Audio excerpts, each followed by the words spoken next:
जय हिंद दोस्तों। आज है हमारे राज्य दर्शन सीरीज का 17वां दिन और आज 17वें दिन हम लोग देखने वाले हैं नागालैंड को। ठीक है, हम लोग नॉर्थ ईस्टर्न स्टेट्स को देख रहे थे और उसमें हम लोगों ने असम कर लिया, सिक्किम कर लिया, अरुणाचल प्रदेश को हम लोगों ने देख लिया। आज दिन है नागालैंड का। नागालैंड की राजधानी है कोहिमा और इसके अगर मैप बाउंड्रीज की बात करें तो ये आप देख सकते हो मैप में है नागालैंड। ठीक है, उत्तर पूर्वी राज्य है और इसकी सीमा लगती है पश्चिम में असम से, दक्षिण में मणिपुर से और उत्तर में अरुणाचल प्रदेश से और पूरब में इसकी सीमा एक देश से लगती है जिसका नाम क्या है, म्यांमार है। सीमा कहाँ कहाँ से लगती है? अरुणाचल प्रदेश, असम, मणिपुर और म्यांमार से। यहाँ तक क्लियर है। इसकी स्थापना की बात करें तो 30 नवंबर 1963 को भारत के 16वें राज्य के रूप में इसकी स्थापना की गई और स्थापना के बाद इसको राज्यसभा की एक सीट मिली, लोकसभा की भी एक सीट मिली, विधानसभा की 60 सीटें यहाँ पर इस राज्य में दी गई है। ये एक सदनीय व्यवस्था वाला राज्य है, मतलब यहाँ पर सिर्फ विधानसभा है, विधान परिषद नहीं है। साक्षरता यहाँ की ठीक ठाक है, 79.55% है यहाँ की साक्षरता। प्रतीकों की बात करें तो पक्षी यहाँ का आपको ब्लिथ ट्रैगोपोन देखने को मिलेगा। पशु यहाँ का राजकीय पशु मिथुन है। यहाँ का राजकीय पुष्प है रोडोडेंड्रॉन आर्बोरियम। ये रोडोडेंड्रॉन असम और सिक्किम का भी हम लोगों ने देखा था। ठीक है, वृक्ष यहाँ का आपको अल्डर वृक्ष देखने को मिलेगा, यहाँ का राजकीय वृक्ष।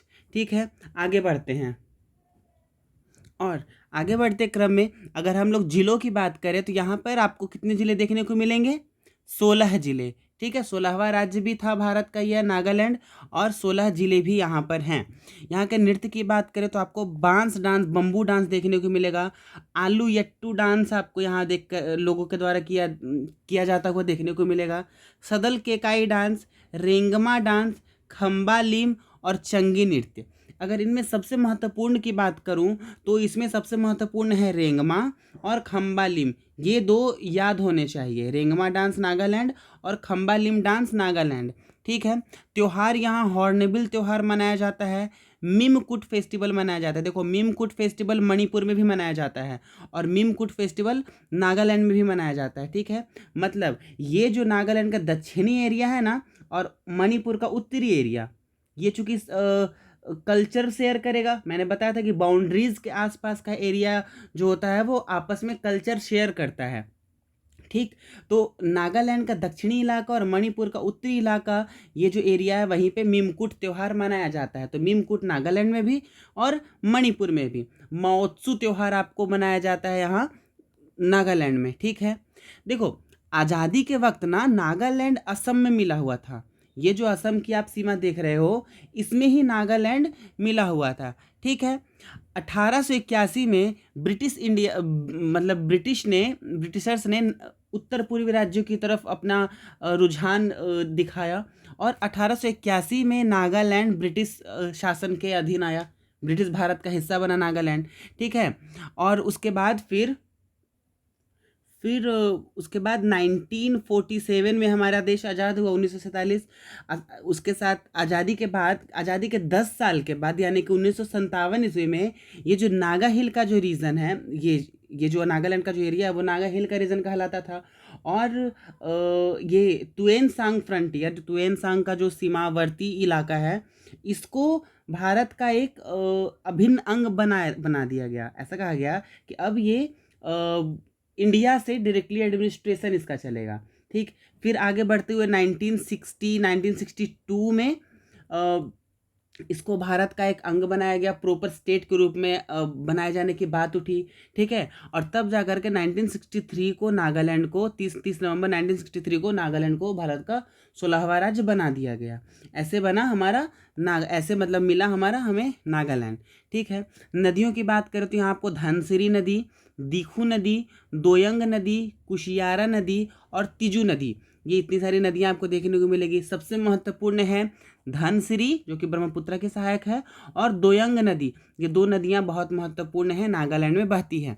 पर्वत की बात करें तो सर्वोच्च चोटी यहाँ की सरामती है। क्वेश्चन भी पूछा हुआ है कि सरामती पर्वत किस राज्य में है, तो यह नागालैंड में है। 3826 मीटर ऊंचाई इसकी हो जाती है और यह तानामीर जिले में है। नागालैंड का 16 जिलों में से एक जिला तानामीर जिला है।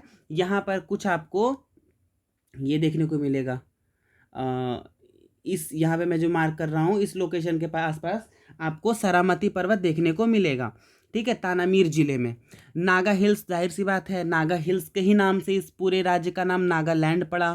ठीक है, आपको बरैल श्रेणी देखने को मिलेगा। बरैल श्रेणी मणिपुर और नागालैंड के ही इस एरिया में पड़ता है। ठीक है, बरैल श्रेणी। जकफू चोटी आपको देखने को मिलेगी नागालैंड में।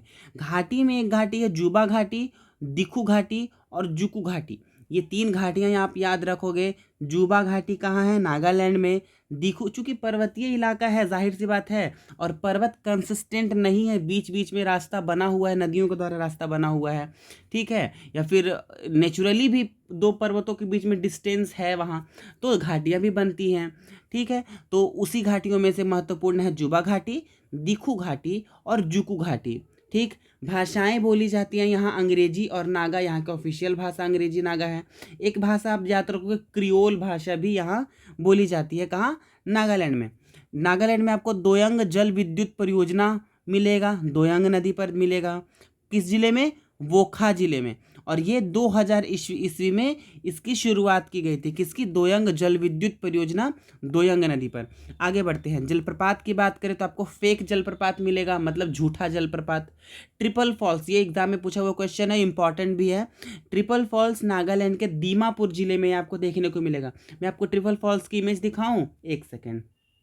देखो आप, ये जो नागालैंड का दीमापुर जिला है उसी में ट्रिपल फॉल्स, एक नदी आती है यहाँ से और 3 धाराओं में ये नदी बट करके गिरती है झरने की तरह, तो यही है ट्रिपल फॉल्स। ट्रिपल फॉल्स कहाँ है, नागालैंड में। और आपको फेक वाटरफॉल भी देखने को मिलेगा नागालैंड में, आप ये ध्यान रखना। ठीक है, अब आगे बढ़ते हैं और वन एवं राष्ट्रीय उद्यान देखते हैं। तो आपको यहाँ पे एक नेशनल पार्क देखने को मिलेगा। कौन, इटांकी नेशनल पार्क। ठीक, कौन सा नेशनल पार्क, इटांकी नेशनल पार्क। कहाँ है, नागालैंड में है। इटांकी से आप ईटानगर मत मार देना। ठीक, ईटानगर अरुणाचल प्रदेश की राजधानी है, ये नहीं सोचना कि ईटा है, ईटा से अरुणाचल प्रदेश मार दो, गलत। इटांकी नेशनल पार्क आपको नागालैंड में है। ऐसे ऐसे भी याद रख सकते हो कि हम नाग को देखते हैं, फिर सांप को देखते हैं, नाग को देखते हैं, तो क्या करते हैं, ईंट पत्थर से उसको मारने लग जाते हैं। याद रख सकते हो। ठीक है, छोटा सा हिंट है कि इटांकी नेशनल पार्क में जंगली जानवर होते हैं, सांप भी होगा, तो नाग को देखा और ईंटा से उसको मारने लग गए। इटांकी नेशनल पार्क नागालैंड में। ठीक है, फिर आपको फकीम वाइल्ड लाइफ सेंचुरी देखने को मिलेगा। फेक जलप्रपात पढ़े थे ना हम लोग अभी जस्ट पहले, तो फेक जलप्रपात और फकीम जलप्रपात सेम सेम लग रहा है। ठीक है, तो फकीम वाइल्ड लाइफ सेंचुरी और फेक जलप्रपात नागालैंड में आपको देखने को मिलेगा। रंगापहर वाइल्ड लाइफ सेंचुरी आपको नागालैंड में देखने को मिलेगा। फिर पुलिबजे वाइल्ड लाइफ सेंचुरी, कौन सा, पुलिबजे वाइल्ड लाइफ सेंचुरी भी आपको नागालैंड में देखने को मिलेगा।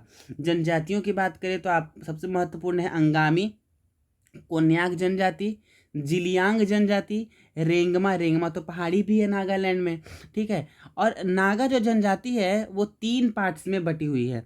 एक है आओस नागा, एक है कोन्याक नागा और एक है सेमा नागा। ठीक, ये 3 तरह के नागा जनजातियां हैं। कौन कौन, आओस नागा, कोन्याक नागा और सेमा नागा। और एक अन्य में लोथा जनजाति आप याद रखेंगे।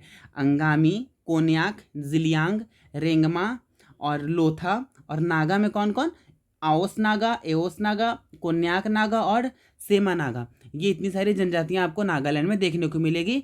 हम लोग आगे बढ़ते हैं। यहाँ का जो मुख्य भोजन है वो आपको चावल देखने को मिलेगा। उत्तर पूर्वी राज्यों में मैक्सिमम स्टेट, जब हम लोग अरुणाचल प्रदेश हम लोगों ने देखा था, हम लोग जब कल मणिपुर को देखेंगे, उसमें भी मुख्य फसल या फिर मुख्य खाद्यान्न चावल ही है। पश्चिम बंगाल में भी मुख्य खाद्यान्न हम लोगों ने चावल ही देखा था। ठीक है, यहाँ की जो कृषि तकनीक है ना वो झूम खेती है, मतलब स्लैश एंड बर्न कृषि। मतलब क्या, हम लोगों ने देखा था अरुणाचल प्रदेश में, मैं फिर भी बताता हूँ कि लोग खेती करते हैं, कुछ उगाया और फिर उस जो बच जाता है खेत में, जो खूटी जैसा बच जाता है, वो उसको कटाई करने के बाद उसको जला दिया जाता है, फिर वो कहीं और चले जाते हैं।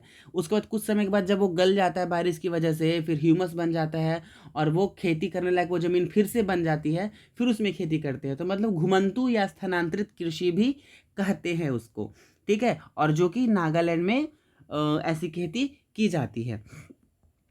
अब ये जो बोखा जिला है और दीखू घाटी, यहाँ पे आपको खनिज तेल का क्षेत्र देखने को मिलेगा। हम लोगों ने घाटियों में देखा था ना, दीखू घाटी और एक बोखा जिला, इन दोनों एरियाज में आपको खनिज तेल का क्षेत्र देखने को मिलेगा। असम में जैसे डिगबोई खनिज तेल का क्षेत्र है ना, वैसे ही नागालैंड में बोखा जिला का खनिज तेल क्षेत्र और दीखू घाटी का खनिज तेल क्षेत्र देखने को मिलेगा। यहाँ आपको क्रोमियम, निकेल, कोबाल्ट, लोहा जैसे अच्छे अच्छे अयस्क की मौजूदगी आपको देखने को मिलेगी। कौन कौन? क्रोमियम, निकेल, कोबाल्ट, लोहा, ये सारे अयस्क आपको नागालैंड में मिलेंगे, ठीक है। यहाँ जो एक जनजाति हम मैंने बताई थी कि नागा की जो 3 टाइप्स की जनजाति है, उनमें से एक कोन्याक नागा। तो कोन्याक नागा का जो घर है वो सोम कहलाता है, ठीक। और सोमा अपने आप में एक अलग जनजाति भी है नागा की। और आओ नागा का जो शहरी आवास है उसको मोकोकचुंग कहते हैं। क्या कहते हैं?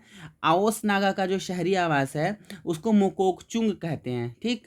यहाँ मंदिर है, देख दीमापुर का कालीबरी मंदिर महत्वपूर्ण है, फेमस भी है। कौन सा? दीमापुर जिला जो है नागालैंड का, वहाँ कालीबरी मंदिर आपको देखने को मिलेगा।